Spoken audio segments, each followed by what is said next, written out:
The topic for tonight is photography and death, ontology, musings, and open mic. Okay, just a run through of the topic. So in the discourse of photography, we often encounter an intriguing association with death.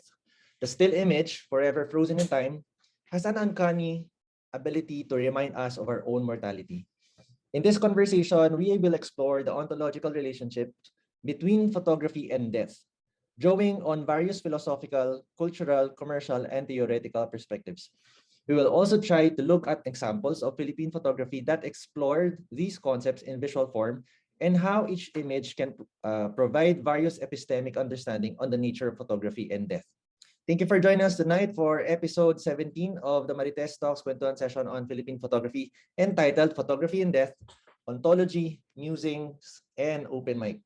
Okay, so this is a Photography Chismis PH. Our goal is to promote meaningful conversations about photography in the Philippines. Some reminders and notices. This is a recorded Zoom session. You will be prompted by Zoom for your consent in the recording of this material. Also, this is the fourth time we will have a parallel live stream in Facebook. The recording shall be uploaded to Photography Chismis PH in its various platforms such as, but is not limited to, Facebook, YouTube, and Spotify for educational purposes in the aim of contributing to the discourse of photography in the Philippines. Third, this episode of the Kwentuhan session shall not be monetized. Derived knowledge from this program should be cited accordingly based on the conventions and laws on intellectual property in the Philippines as applicable. Fourth, this Kwentuhan session will explore a new format. There will be a 15 to 30 minutes uninterrupted talk from the discussant. Afterwards, we will proceed with the Kwentuhan where we discuss the topic further. Fifth, comments and questions shall be recognized accordingly by the host and moderator as applicable. Another experiment for this episode will be the open mic.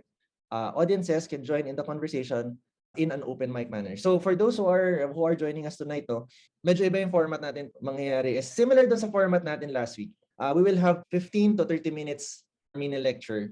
And then after that, we will open the floor for people to share their thoughts. No? So to share their thoughts and also ask questions.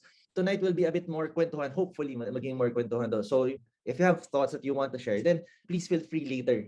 Okay, so Photography Chismis. So our home is in Facebook, but the podcast version, so the Kwentuhan session, is available on Spotify, YouTube, and Apple Podcast. Also, for those who are more on the short form content or the image content, you can also follow us on Instagram. So we've started our Instagram.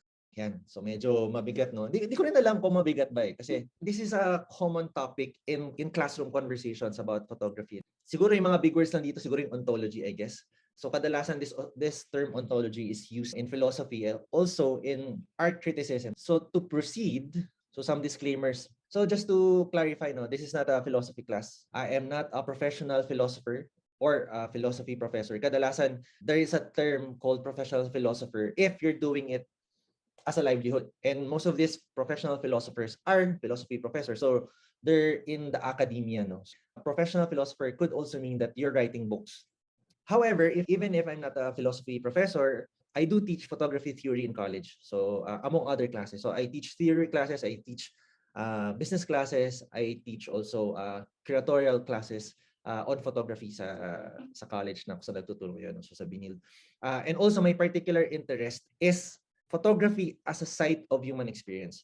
I'm putting here contemporary kasi wala masyadong discourse on this, at least in the Philippines. At ang specific interest ko would be from 2000 to present. However, in most cases also because of the nature of photography, which is it is a persistence of something from the past. So in a conversation on contemporary photography, it would usually also include photographs that is from our history. So yun yung dual nature kasi ng ano, siguro mamaya madidiscuss natin further, no? Yung the nature of a photograph being a present encounter of an image, but it is also an artifact from the past. So yun yung nature ng photograph, unlike other medium. Kaya even if I say contemporary photography as a site of human experience yung hilig ko, kadalasan nadadamay din yung historical photographs.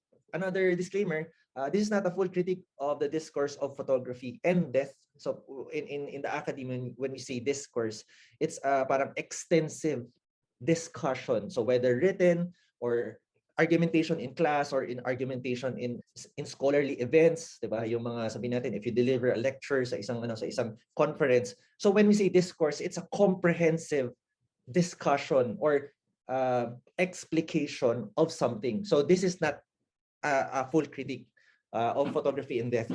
The aim of this episode is to be more conversational than didactic. So kasi mong didactic pagtuturo or parang pag-i-impose ng knowledge, I guess. So you can say didactic in that way. However, a conversation is a more parang two-way street, no. Also, yun. So we encourage the audience to share the ideas during the open mic later. The method to be used in the sharing tonight is thematic analysis with reference to critical theory. Or critique would usually encompass the agent who creates the photograph or any creative work. So that would include probably poetry, music. So when you think of creativity, there is a creative agent that causes that there's a causal entity that makes the creative process happen. So yun yung idea of agency, no. So since we're talking about photography, so can we assign the creative agent as the photographer, diba? Or the artist. So but in some cases, minsan all mechanized. Kaya nga another aspect of photography is the mechanical nature or the modern nature of photography. So I mean, you can go to Walter Benjamin if you want to go to the details. Tapos output, basically, if we're going to do a critique, usually when you do a critique, syempre there's an object of critique. You have to have something to look at or something that you will try to analyze. So that's same din kanina, no? So kadalasan if you critique a poem, you should have a poem. And then your analysis should revolve around that. So, or at least one of the discussions of critique would usually be the output, no. So and then context we're in, yung context medyo gradated, it's actually a gradated concept, no. When you say context, lalo na sa critique, maraming bagay, pwedeng historical context, pwedeng scientific context, pwedeng philosophical context, pwedeng sociological context, pwedeng aesthetic context. So yung context basically, kung tutuusin, parang yan yung eye to which you view something or you approach something.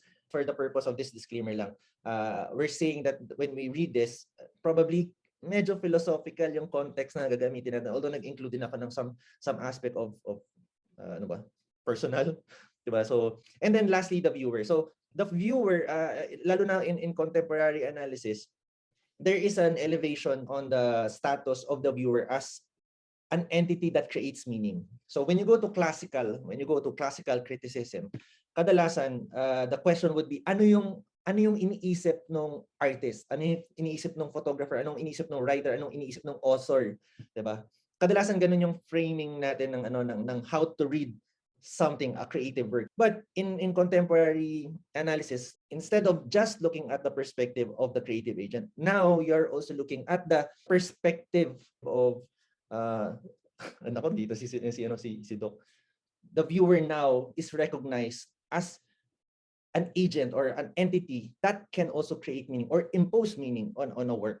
So siguro if you can also refer siguro kay, diba, death of the author, diba, yung kay Roland Barthes, diba? So pero hindi lang naman siya yung nag-emphasize on the importance or the status of the viewer or the reader as a creator of meaning. So yun yung sinasabi ko lang na we are going to look at the context of this conversation through agency, output, context, and the viewer, no.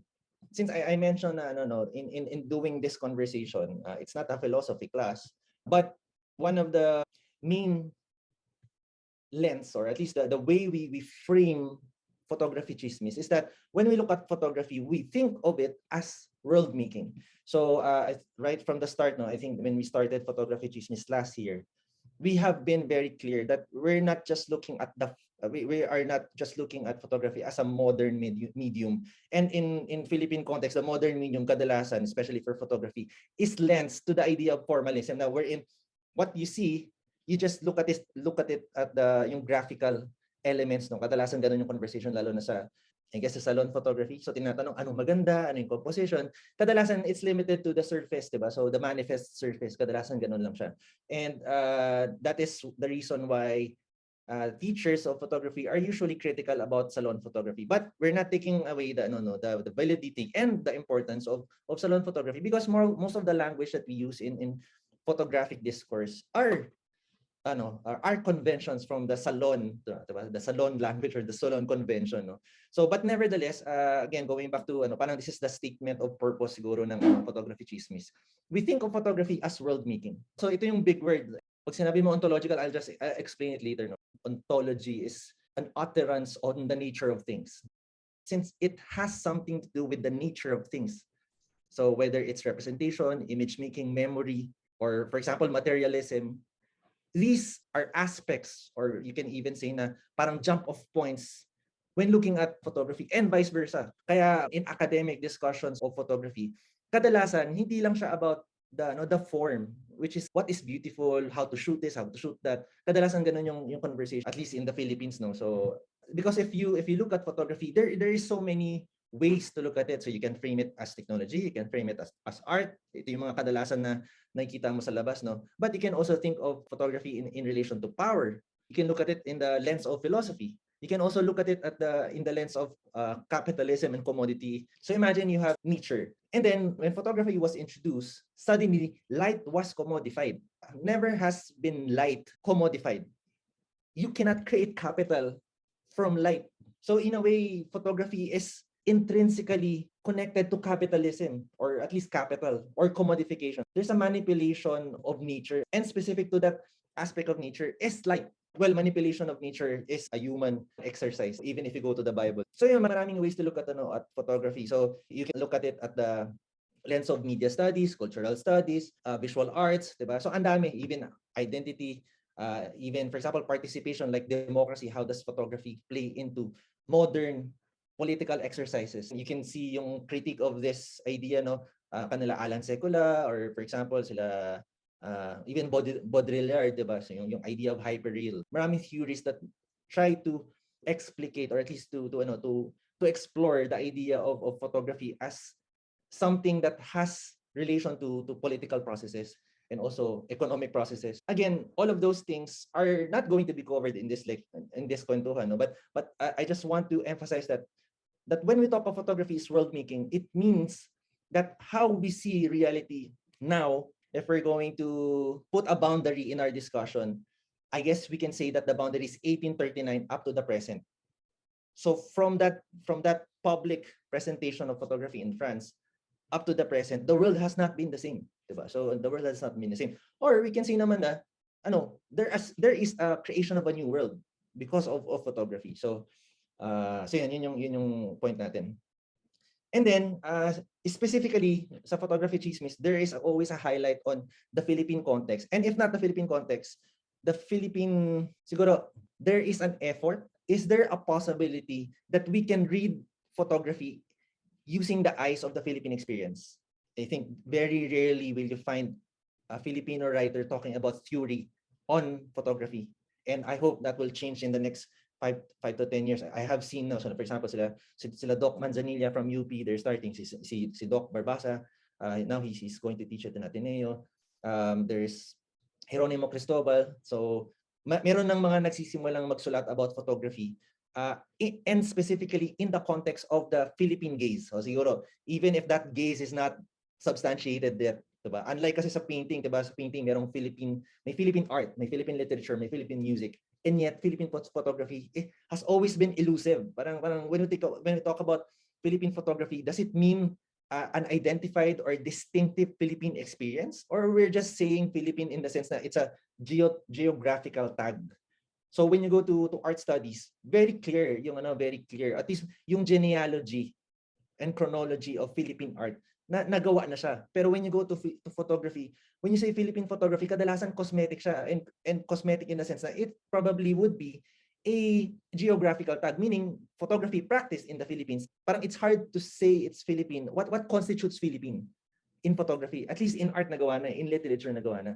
And kadalasan, looking at the work of, syempre yung mga nagsusulat, kadalasan it's usually framed using the lens of the post-colonial experience. So I hope it would expand, no? So I hope it would expand. Na kadalasan it's usually through the lens of post-colonialism. So yun yung medyo may emphasis sa Philippine photography in photography chismis. Even if siguro hindi pa namin nasa-substantiate kung ano yung Philippine, the fact that we're trying to document, we're trying to expose, we're trying to create conversations about it. So, diba, if you go to Foucault, no, when you think of power, power is through the process of defining reality. So discourse allows you to create reality, and being able to do it is usually that is a demonstration of power, no? So that's a very loose syempre that's a very loose articulation or description of how Foucault explains what power is. Power is for one to be able to define and siguro configure the discourse, and the discourse therefore creating reality itself. So yun. Yun. So Philippine, so ito yung framework namin, no? At least the project idea for Photography Chismis is that Philippine photography is a framework of discourse that concerns itself with the various framing, tangential references, since as of now mostly tangential pa siya, and intersectional understanding of photography in the context of the Filipino identity construct. So everything here are very loose. So it's an ongoing process for Photography Chismis, and also a personal project for me na even, I mean, to a certain extent also of the department, kasi only Benilde has an AV photography program. So this definition hasn't been adopted by the department, but at least the department is also actively looking for frameworks on how to work around the idea of Philippine photography. Or does it even exist? Diba? Yun yung question, is there such thing as Philippine photography? No? So yun. So okay, ito na yung big words. Siguro let's distinguish lang siguro yung the usage of ontology, because medyo it is a very pronounced term dun sa title. So ontology, what is ontology? So siguro a very loose description of what ontology is the study on the nature of the world. What comprises the world? What comprises being? What comprises becoming? What comprises existence or reality? So in general terms, a conversation on ontology would include a question on what is, and then the is doon is the is. So what is? So yun, so what is the nature of reality itself? In this field of talk, or in this field of utterances, ontology could be a question on what is. So yun, so an inquiry on what is. So may include din na siguro yung what is the nature of time, the nature of matter. Ontology would include the physicalist. So what comprises reality, to ba? Yung atomic theory, nanggaling din siya sa pre-Socratic pa siya. Yung the question of what makes up things. So yun yung question of ontology. Pero if you also apply ontology in the discourses of specific fields, it could also mean a question on what comprises a structure of discourse. Like for example, what is science, or what is language? Somehow in research, for example, ontology could be more specific in usage, na parang what comprises language, what comprises science, what comprises photography, what comprises art. So in that framing, ontology could be used a bit more specific to that field of study. In this conversation, we might jump from ontology as a grand concept of what is, and also a question of what is photography. Yung the grand question of what is, and also the more specific what is photography. Okay, death. Okay, sige. Ang bigat kasi, ba't ko ba pinili itong subject na to, diba? So, anyway, sige. So what is death? If siguro, I guess there is no way to completely define death, because no one has experienced death and was able to speak about it. I guess yun yung siguro very important point here, no? So, in this conversation, we will use the term death in relation to life, and life being the persistence of the mind.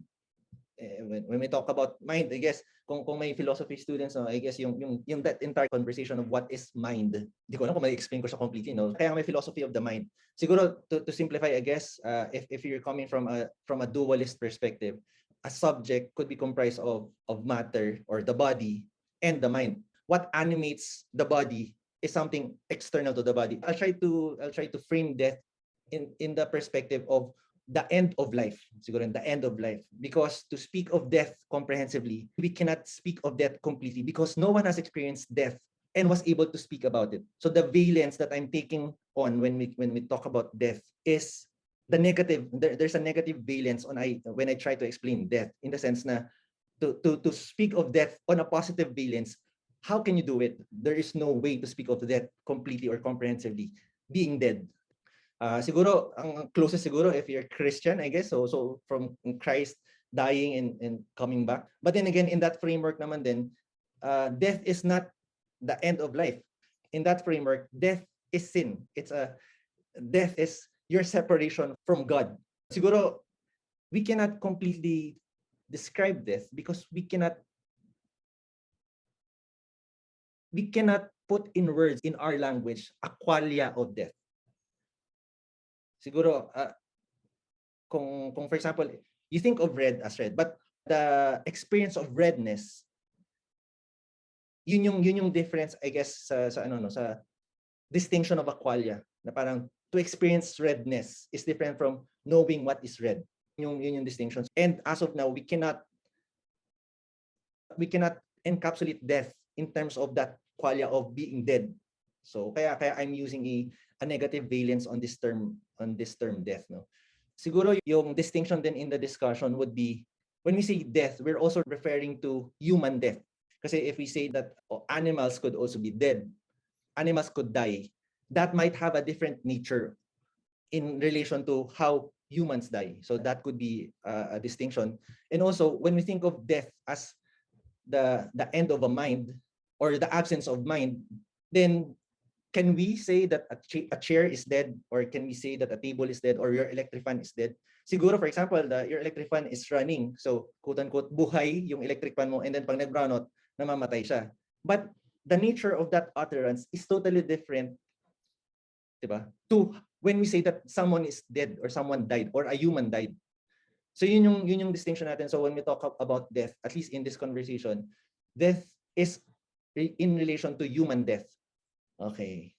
Tapos yun. So ano yung next na distinction or definition? So yung photography, no. So to define photography, syempre ito yung textbook. So it's creating images on a photosensitive surface. Yun yung mechanical definition of what photography is. However, if we're going to use a more philosophical term or definition, we can say that it's an indexical sign. If you use semiotics, using the yung kay C.S. Peirce na definition, it is an indexical sign. So yun yung difference siya among other visual arts.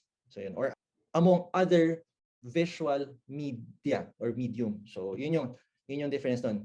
Tapos ang tanong, since teachers tayo, hindi naman tayo basta-basta pwedeng humugot lang kung saan-saan. So at least dapat may reference tayo, no? So most of where I'm coming from is through this article. I think it's available online. We use this also in class.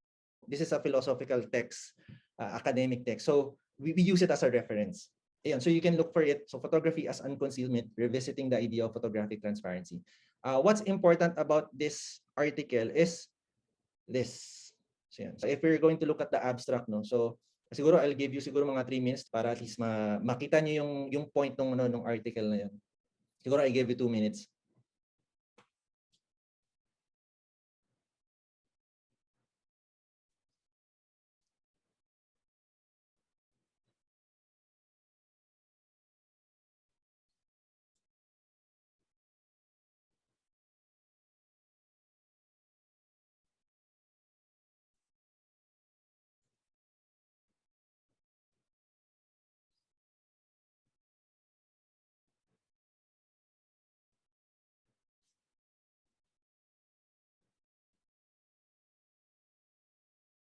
So yun. So I'm not sure if that has been 2 minutes now. As mentioned a while ago, the term ontology or ontological, we're using it in this conversation 2 ways, no? The philosophical context of what is, and then a more specific distinction of what is photography. Yung indexicality, this usually is the distinctive characteristic of photography when you go to media studies. Ito hinalit ko na pala, nilagyan ko na ng box. So, kadalasan, one of the reasons that we're critical about yung existing conversations about photography is that it usually focuses on how a photograph appears and rather than asking what photography is. So yun yung kaya as I mentioned, ontological, we were using the term ontological here as the what is of the world or what is of reality, and also what is photography. Ayan, so may phenomenology sa baba, no. So may Heideggerian pa naman to, patay ako kay Ian. Anyway, so yun. So to summarize lang, no, I hope you can also download or you can read. I think you would not have joined naman if you weren't interested in this kind of conversations. But to simplify, to summarize what we have discussed so far, ontology is a conversation or utterances of what is. It also would include a conversation of kadalasan of what is to be, and syempre in Heideggerian terms is to let. So I think ito yung kinover ni Dr. Barbasa in one of our episode na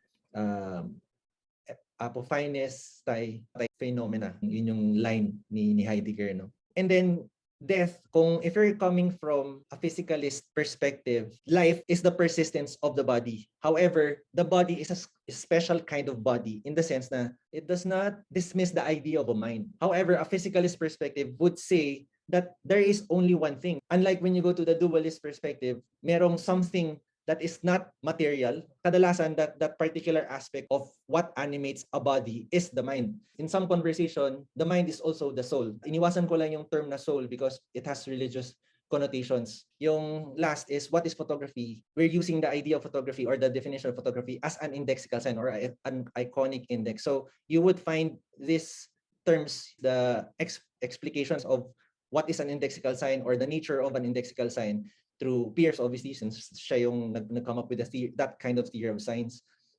You would also read it in Andre Bazin. Tapos you would also find it, or at least a description of it in Sontag, and then obviously Barthes, and even up to Baudrillard. So when you go to hyperrealism, the idea is that the index is actually imagined. Kadalasan we think of the hyperreal as yung it's pictured like the Matrix. However, when you go to Baudrillard, a cursory look on Baudrillard would say that culture, politics, economies are also manufactured. And specifically, for example, in a photographic image, dito nanggagaling yung critique niya about photojournalism, even photojournalism being constructed by the powers that be. So that would be a cultural elite. So for example, if you think of the mass media or government, what happens is that the indexical sign is also manufactured in the sense na there is an agenda behind it. Drawing from that article na kinuha natin kanina, yung kay De Germensi. So ito yung one line na gagamitin ko specifically for this discussion. Since we're talking about death, a photograph is something directly stenciled from the real, like a footprint or a death mask. Baka tanungin nyo kung ano yung death mask. So these are death masks. Death mask it's a mask na parang molded from the face of a dead person. It was done as parang mold to make a sculpture. That's one purpose. But eventually, a death mask also became an artifact in itself. It acquired a value by itself. Ang idea dito is yung hulma ng muka or yung hulma ng subject or yung hulma ng tao na yon, yung wangis, pwede mo sabihin na wangis, I guess, of that tao is imprinted on that mask. Kasi it's a mold eh. So yun yung idea of a death mask. In relation to the index, kasi that also has relation to what is the index. You can look for this, no, yung kay C.S. Pierce na definition of, or a theory of signs. So, kilala siya na break niya yung signs into 3, icon, symbol, and index.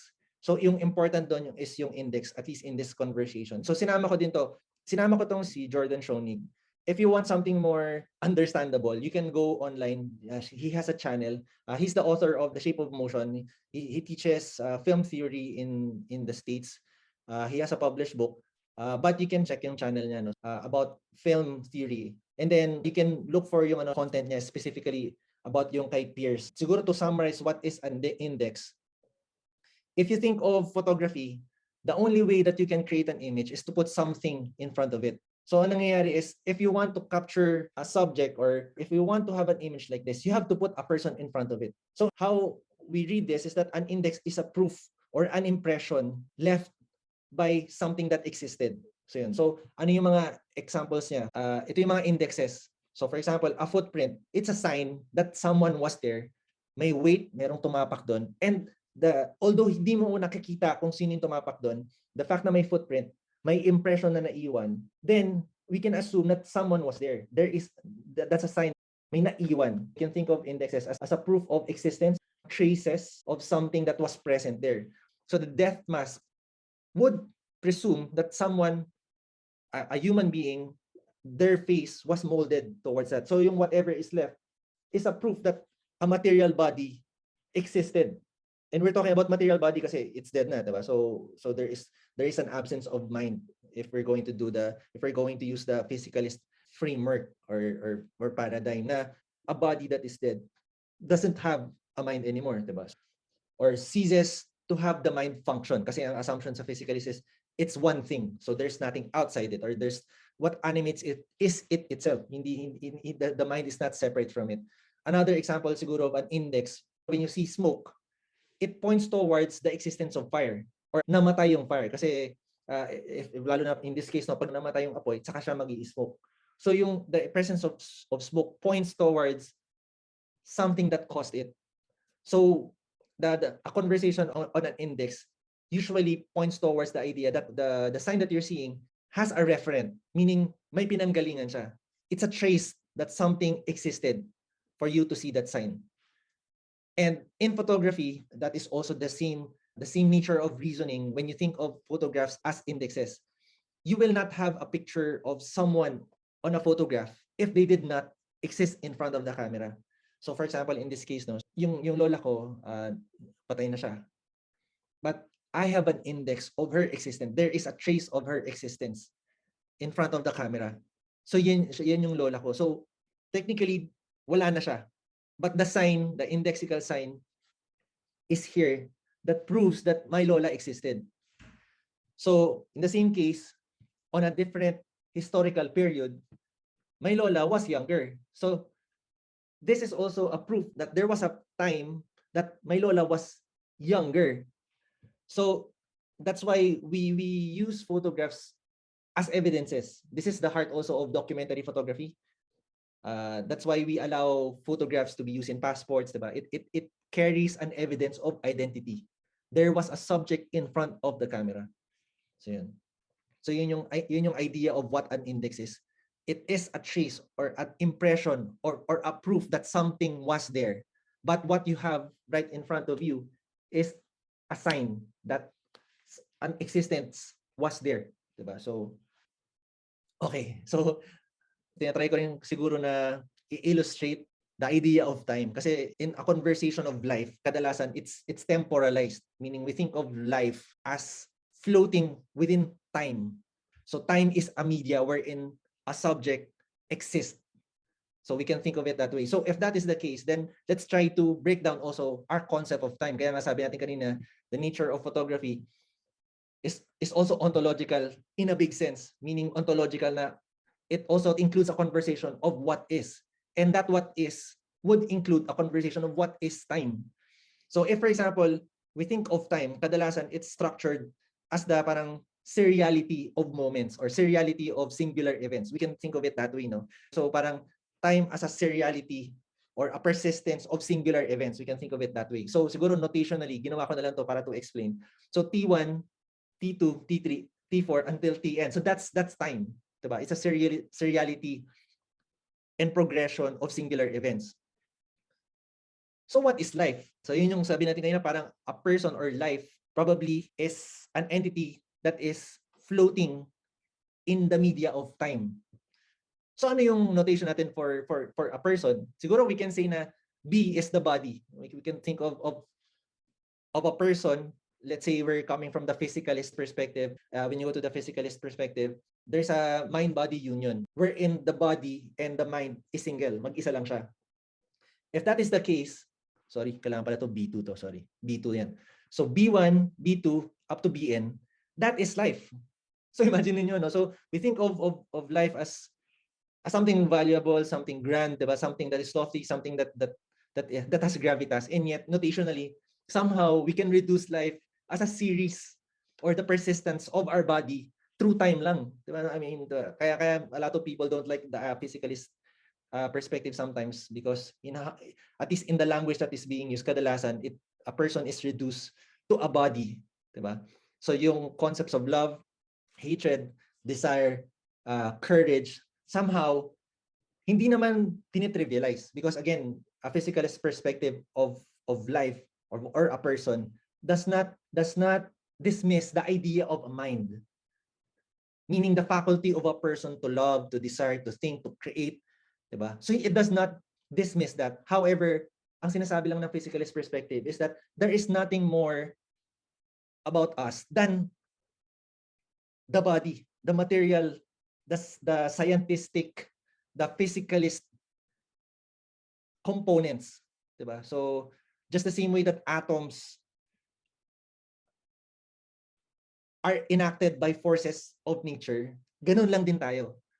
Meaning, the way we live as humans, or our lives, or who we are, is just an intersection, or we are subjected also to the same kind of forces of nature. However, we are a bit different because we are able to create, we are able to love, we are able to believe, 'di ba? We are able to believe. So yun yung what is distinctive about the human subject in a physicalist perspective. So a table or a chair is also a body. And yet, when we think of a human person in a physicalist perspective, a human person is a different kind of body because it can create, it can desire, it can love, it can be courageous, it can believe, diba? So it has free will, diba? So yun. So, but there is nothing outside.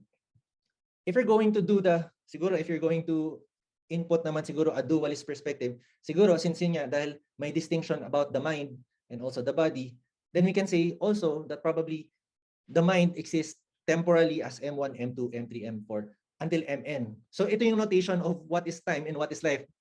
Diba? Parang somehow when you look at this, parang na-reduce yung value mo as someone, a person, through annotation. Parang ano, there's something, ano ba, unsettling in the sense that when we think of the grand ideas of life, when you look at this, in a way, this is the notation of life. It's just the persistence of a body and mind through time. Diba? So yun yung, diba, parang medyo, in a way, parang unsettling siya, and yet it's also true, diba? So, ayun, so minention ko na yung difference ng dualism at saka physicalism, no? It's a very cacophonous, and it's a very disorganized way of illustrating what physicalism and dualism is.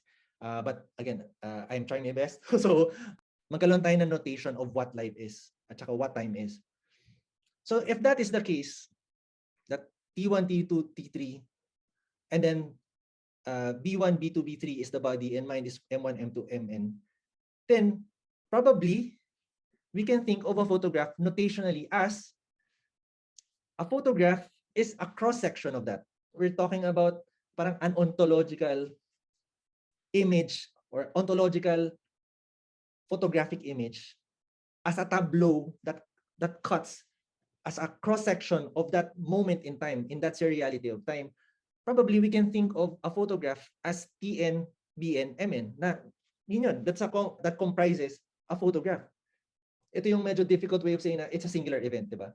But that singular event in relation to life and death is that cross-section of B1, M1, and T1, or sabihin na M2, B2, T2. So it's a cross-section of time, I guess you can say that, no?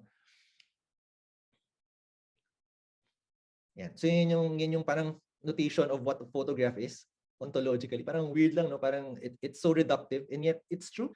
At least in most conversation about what a photograph is, it's usually framed as a singular event. Diba? So I'm also using this notation in relation to this. So this is also another reading for class. Now we use this now. Photography after the photograph. So it's by John Roberts. So we use this in class, one of our readings in class. So parang yung joke ng mga estudyante ko, sir, sana hinalit mo na lahat, nagtira ka pa ng no, walang kulay, no? So pero yun, so we use this no in class also. Okay. In photographic talk, we usually hear this term decisive moment. And John Roberts simplifies this or parang rephrases this as a singular event. And a decisive moment is basically a subjectivized convergence. So the moment that a photograph happens, a subject, it's a subjectivized, it's something that you perceive. So subjectivized meaning there's a subject perceiving that event. Yun yung idea of the decisive moment or a still image, that it is a subjectivized convergence of that P1, M1, B1. And that is specific to the human person. Kasi pag nature, syempre hindi siya, siguro B1 na lang kasi nga a body in reality, di ba? So you can think of it that way. Ito yung more detailed explanation, no? So the photographic referent is assumed isomorphically to be an index of the historical event or narrative that the photograph is taken to be an exemplary representation of. So this is a description of what that singular event is. So when you think of a photograph, it's isomorphic to what you see, what you perceive that is in front of the camera, and what you see in the photograph, you would assume, or yun nga, sabi nga dito, parang it is assumed. Kasi there's also a critique of this, that assumption that a photograph is isomorphic to what you see in front of the camera. So there's a at least in the decisive moment, kadalasan you think of what you see in front and what you see in a photograph as isomorphic. It is the same. Or at least, sorry, hindi siya the same. Uh, Isomorphic. Paano mo explain isomorphic? What is present in front of the camera corresponds, yun na lang, corresponds to what you see in the image. So yun yung isomorphic, may correspondence, 'di ba? So may correspondence siya. 'Di ba? Meron ding idea of correspondence theory of reality din and the mind. So what you perceive is what is real, 'di ba? Okay. So in other words, siguro the person in the photograph, at least in the conversation about death, ontology, and photography, somehow it is seen that the person in the photograph is the person that was present, that existed in front of the camera. So isomorphically, what was there, your photographic image corresponds to that person that existed in front of the camera. So yun yung idea of why we think of a photograph as a proof. Somehow, culturally, even hindi lang siya representation, we think of it as the person. So ano yung example niyan? One empirical instance where we can see that isomorphism of the personhood of a subject that was in front of the camera in relation to the photograph. When someone dies, a photograph of that person is put on top of the casket. And it's interesting here because somehow how you would see this image, for example, there is a body that doesn't have a mind. It is the material body, the corpse is inside the casket and it doesn't live anymore. It is dead. And yet somehow culturally we have attached a certain value to that isomorphism wherein the photograph, even if it is lifeless, even if it is not animate, it feels as if when we put a photograph on top of a casket, the person persists in time. I hope that you get that, no? Parang, in a way, culturally, somehow, the persistence of that person happens in a photograph.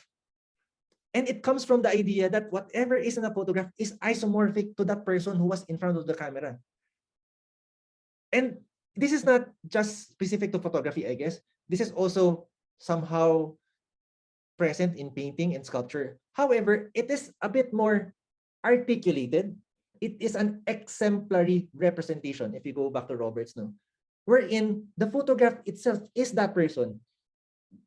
So there's a certain emphasis that that image of a person is that person in the photograph.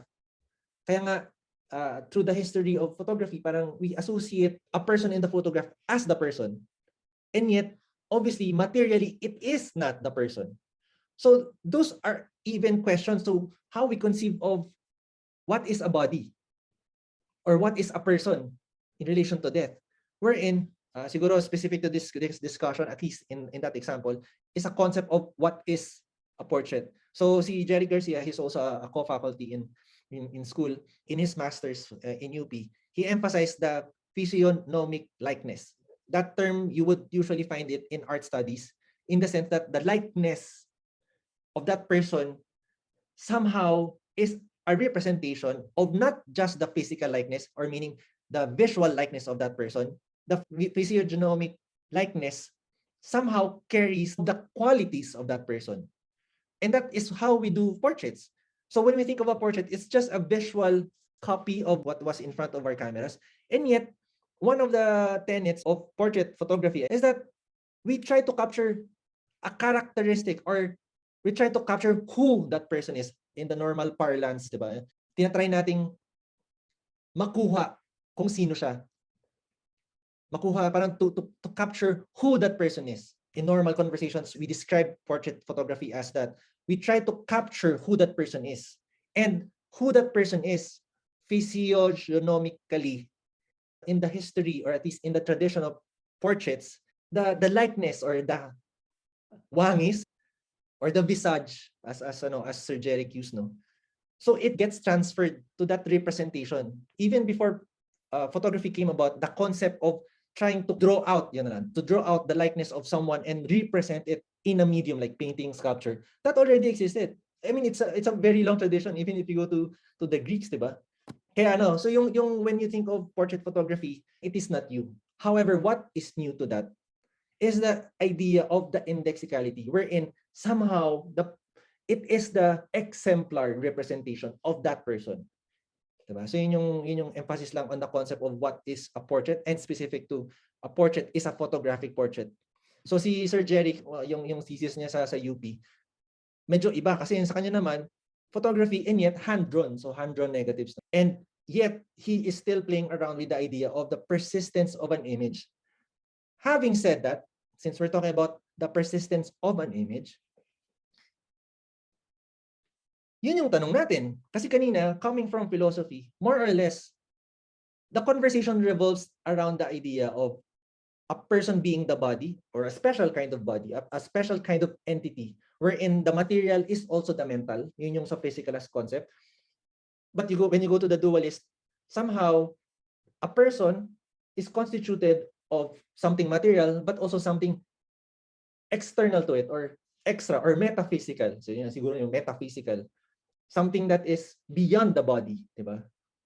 However, when you go to photography, somehow, merong question bigla, na parang, when you think of portraits and an image surviving the body, in our heads, death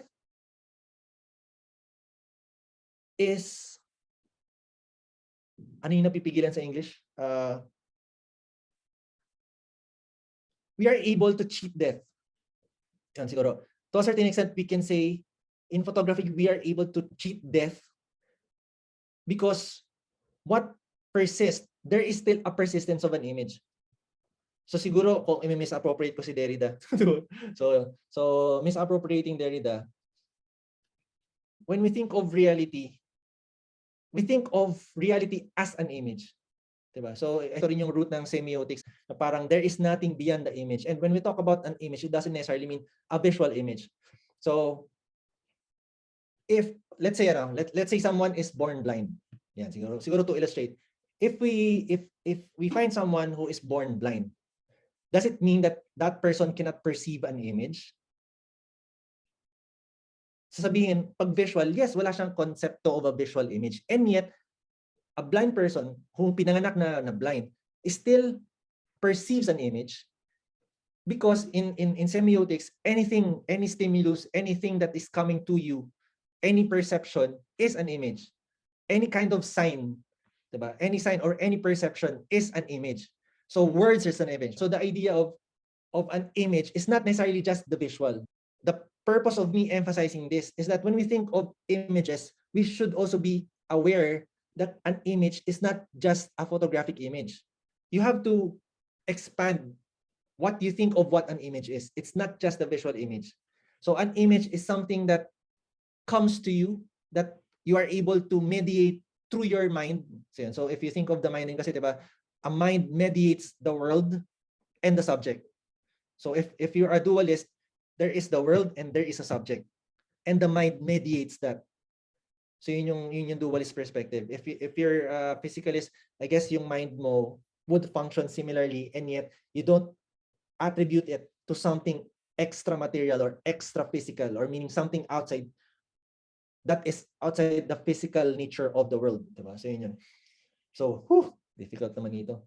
Pero nevertheless, tsaga ng mga nanonood, nandiyan pa kayo. Pero yun, so parang minis-appropriate ko si Derrida, wherein there is nothing beyond the text. If I'm going to use it, somehow, actually, when you go to Derrida, similar din parang there's nothing beyond the text. That there is nothing beyond reading the world. For Derrida, the world is a text. And he's coming from the idea that for you to be human, you have to perceive things. Diba? So there is a for you to consciousness is to perceive things. Diba? To read things, to read things. Kasi specific to the idea of the text is something that that is parang analogous, or text is an analog of reality. Diba? So yun yung kay Derrida. So similarly siguro kung i-misappropriate ko siya pero medyo similar din, there is nothing beyond the image. So if you go to photography and death, probably death is not necessarily the end of a body or the stoppage or the finitude of the body or the finitude of a person. Siguro again, this is conversational kasi hindi naman to didactic, and also again hindi naman to peer reviewed lecture, no. But nevertheless, you could think of death in photography, or at least the idea of an image. Death probably is for Derrida, there is nothing outside the text, the original French yan. So language is a constant movement of difference, and everything acquires the instability and ambiguity inherent in language. However, siguro yan. So as I mentioned kanina, probably as photographers, we can think of death as the finitude of an image, that if an image ends, then that's death. It's not necessarily the extinguishment of, or parang the decomposition of the body. So siguro ito yung relationship bakit photographs or humanity, or at least individuals, take photographs of themselves, because somehow in our heads there is an idea that if the image persists, even if that person is gone, quote unquote gone, meaning gone, the bodily existence is gone, the mind is gone, the body is gone, and yet the image exists, that person could persist through time. So yun yung siguro yun yung if we can think of the connection between death and photography, a persistence of a photographic image, which specific to also to photography, is an index and it's isomorphic. Therefore, if a photographic image survives, or a photographic image persists, then a part of that person, a part of that subject, a part of that human consciousness is still persists. Ito yun. Siguro it is the end of difference. So kasi diba si Derrida and difference. So basically we are able, ontologically, objects or entities or concept or everything in the world, reality is perceived through the difference of entities or bodies in the world. Diba? So yun yung i-clarify natin. Death probably for the person or the subject. When you die, there is an extinguishment, or there is an end to the image coming to you. So that's one way of thinking about it.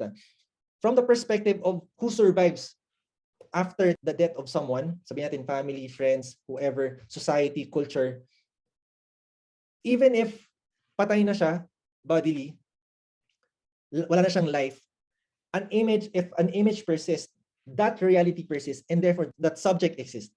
So that's also the reason we have photographs of special people, diba? So the idea that someone could persist after their death, that importance gets transferred, or at least there is a trace, since we're working around the idea of traces. The photograph is a trace of that person, that subject. There's a trace on it in a photograph. So how do you kill someone, assuming that? Then culturally, in other cultures, the way you kill off someone is not just killing off that person. You kill off the memory of that person. Kung sa madaling sabi, yung term na ginagamit is binubura siya sa libro ng kasaysayan, siguro sa Tagalog. Pag binura ka sa libro ng kasaysayan, there is no trace of you that you have ever existed. And that act of trying to erase you from the book of history, that is basically a culture trying to erase an image of you in that reality. And when we say image, again, it's not just photographic images, but also kung ano yung wangis mo, yung mga traces mo in your culture or in that society. Diba may mga cultures na talagang pag pinatay mo yung isang tao, hindi mo papatayin isang tao, papatayin mo yung buong lahi, lahat ng artifacts na may iwan nila, tatanggalin mo lahat.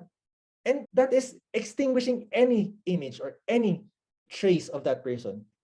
So sociological also, or cultural, as long as an image of someone persists, that person still, quote-unquote, lives. It lives in our memories. Okay, sige.